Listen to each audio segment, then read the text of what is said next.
jumping in, what's it like to take and adapt such an iconic part of Superman history? I don't know, Tim, what is it like to take this iconic part of Superman history and adapt?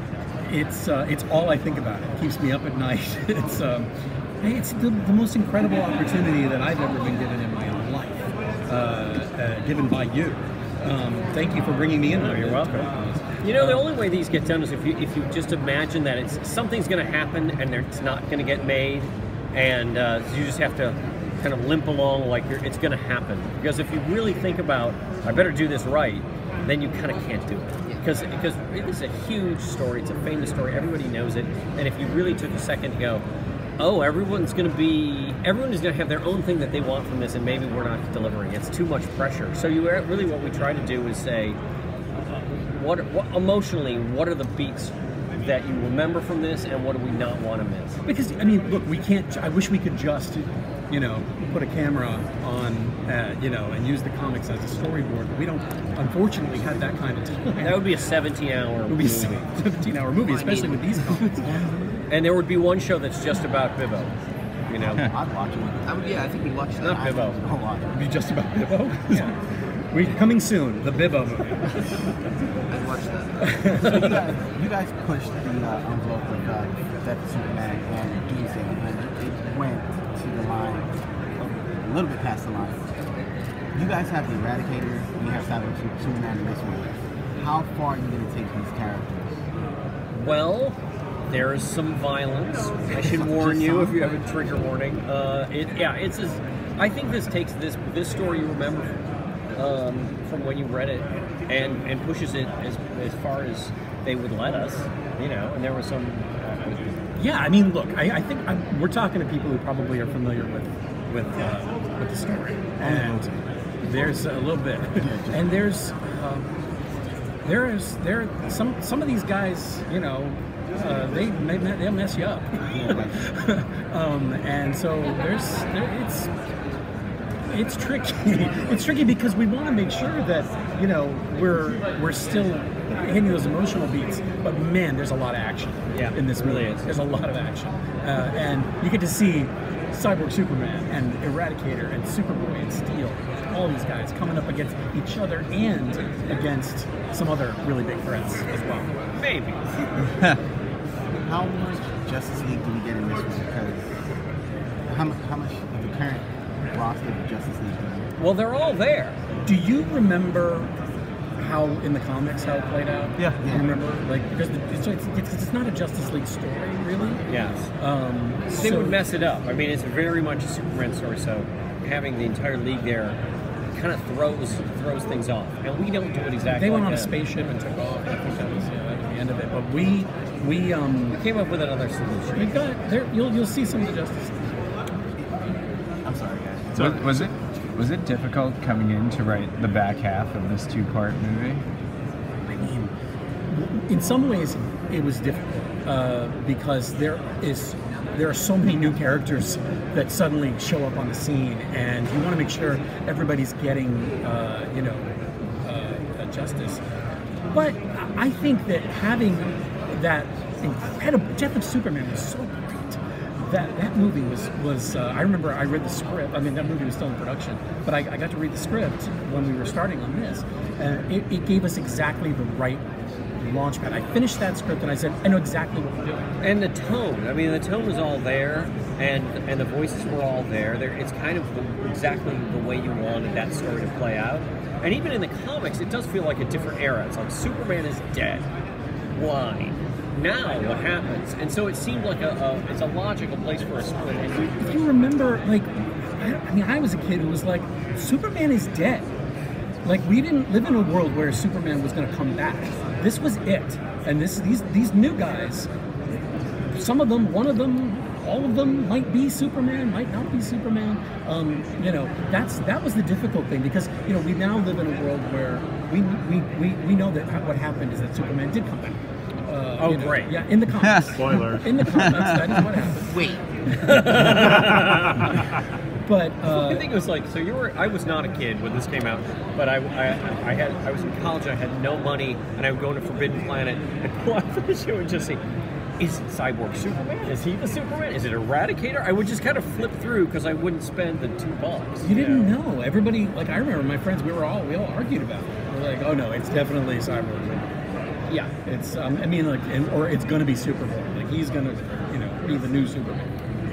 So you guys obviously had a lot to juggle in this movie, and these movies tend to have a pretty limited runtime. Yes, there was a lot to do. Yeah. So you guys were commenting on how you enjoyed the death of Superman. You know the direction you want to take. Why do you think it's a worthy follow-up to such a really standout movie? I think it's a necessary follow-up to the movie. It's as much as I love Wrath of Khan. If the entire Star Trek series ended with Wrath of Khan, it's a beautiful ending, but it's kind of a bummer. You kind of need to bring Spock back, and that's kind of the place where we were. It's like, what's the most respectful way you can bring these characters back and address all these characters that we know from comic book history: Cyborg, Superman, Eradicator, Superboy, and Steel. And so we had to give time to each of these characters, and then really, I think even more time to Lois, because Lois is the heart of this movie, and it's her job to figure out who, if any of these dudes, has anything to do with her story. I looked at it in the reverse. Maybe this is just an egocentric way to look at it. But, we've never seen Reign of the Superman on screen. And it seems just like only in video games, right? Yeah, so I think what you had to do was do Death of Superman and do it as its own thing. So, a lot of people say, they already did that story. You had to do it so that we can do Reign of the Superman, so that we can meet these characters and understand what it means to have that world where Superman doesn't exist. And, what do we do? What we did, too, was, I think one of the things we amplified from the comics, we took a theme from the comics that we brought to life in an even bigger way. And it is about our responsibility and what we do as everyday citizens, when that hope, that symbol of hope is gone, how we, fight for it, what we do, what are the choices we make to bring it back, to try to bring it back. In that way, I think absolutely it's a necessary step, like you said, in the story of Superman. You have to learn what it's like to lose him. You have to learn what it's like to not have him, so that you can maybe appreciate it. In the story, in the comics, we see that Steel, Superboy, Eradicator, Cyborg, Superman, that these guys, willingly or unwillingly, are filling the void left by Superman. They're aspects of his character, not completely, but they're different aspects. Yeah. Do we get to see that in the film, that approach? Yeah, absolutely. That's what the whole thing is about. And I think even Lois recognizes in each of these guys something that reminds her of Kal-El, and hopefully we pulled it off, and that you see the same thing. Other thing I'm also noticing with the story, I read some article years ago that there are only 7 plot lines in just about every story. That we've been telling the same stories over and over again, and they fall into 7 different plot lines: Voyage and Return, Rebirth, Rags to Riches. And I looked over the Death of Superman story, and it involves about 4 of those particular plot lines. But I'm also realizing, since it's being done over here, this is one of these stories that is going to be told again. It'll be 10 years from now or 15 years from now, but it's going to be built on, it's going to be reintroduced because of those plot lines that we just keep loving about this. Did you notice that in terms of your craftsmanship with the story, that, hey, I see certain beats over here and I can build on this, and I'm really getting a vibe for why it is that this story has stood the test of time and why people loved it so much? I think that's a great question. I mean, I think that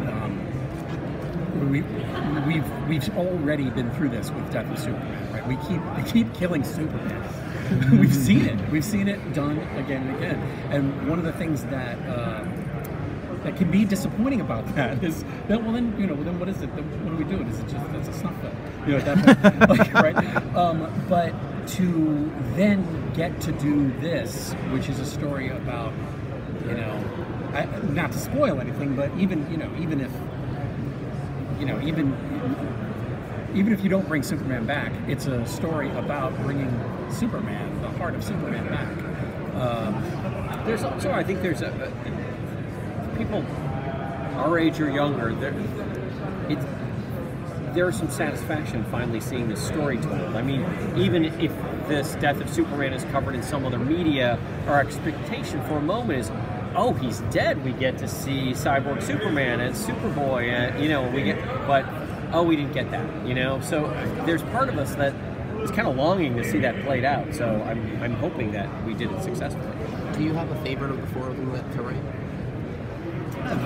Of the four Supermen. Favorite to write? Yeah. I will not choose between my children. No. Superboy was just so much fun to write.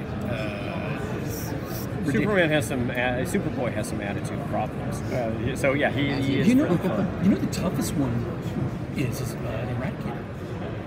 And you know what happened was James Tucker came in one day in a meeting and said, "I know what to do. Here's how we do Eradicator." And I think he was absolutely right. I can't spoil it. I think it's absolutely right. Yeah. And I think it ended up being he's one of my favorite characters now. But it was a big challenge. I have to ask one thing.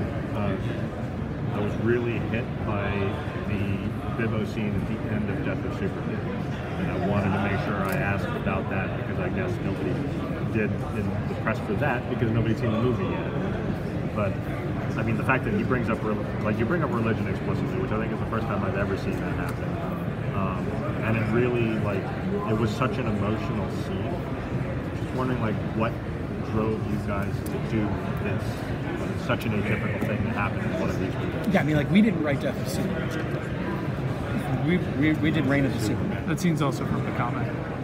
Yeah, I know it's in the comic, but I was just like, well, I think that but overall it's the same team, and I think there's a desire on our part to be as genuine and authentic to the comic book, the source material, as possible. But it is a huge. And Bibbo comes back, and there's a lot of heartbreak and sincerity in this. What I was going to say was that I didn't write that movie, but I would say that if I were making an argument for it, or if I had written it, what I might say is, what the way I interpret it is, it's not about the specific religious iconography there. It's about faith. Bibbo Bibowski has faith in Superman. And that faith is challenged when Superman's gone. So that was a way to represent it in the movie. I don't think so, but I wish it was. Thank you very much. Without giving too much away, does the story end happily? Oh, well, you'll have to wait and see. Thanks, guys.